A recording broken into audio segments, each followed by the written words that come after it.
જે જીયા નાયકા કરીને આઈડી હતી ફ્રેન્ડ રિક્વેસ્ટ આવેલી, મેં એક્સેપ્ટ કરેલી, ફ્રેન્ડશીપ રીતે વાત કરેલી.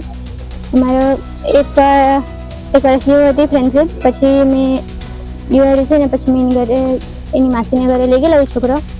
મેં હિન્દુ છે એમ કરીને ઢોળિયા પટેલ નામ બતાવેલું અંકિત, ને પપ્પા લોકોને બી એ જ નામે બતાવ્યું અંકિત, ને મેં ઢોળિયા પટેલ છે.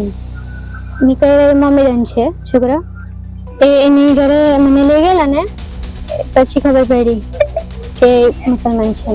પછી એ ઘરમાંથી મને બહાર નહીં નીકળવા દેતો ને કોઈ સાથે વાતચીત નહીં કરવા દે. ફોન ને બધું લઈ પાડેલું એટલે મને મોકો નહીં મળ્યો ઘરે વાત કરવાની. પછી આજુબાજુમાં કોઈ આવા ત્યાં ભાઈ ફરે ને તો તેનીમાંથી મેં ફોન કરેલો પપ્પા લોકોને. પછી ભાઈને બોલાવ્યો લેવા સારું. પછી ભાઈ આવેલા ને ભાઈને મારેલો છોકરાએ. પછી મેં ઘરે આવ્યા કરેલી.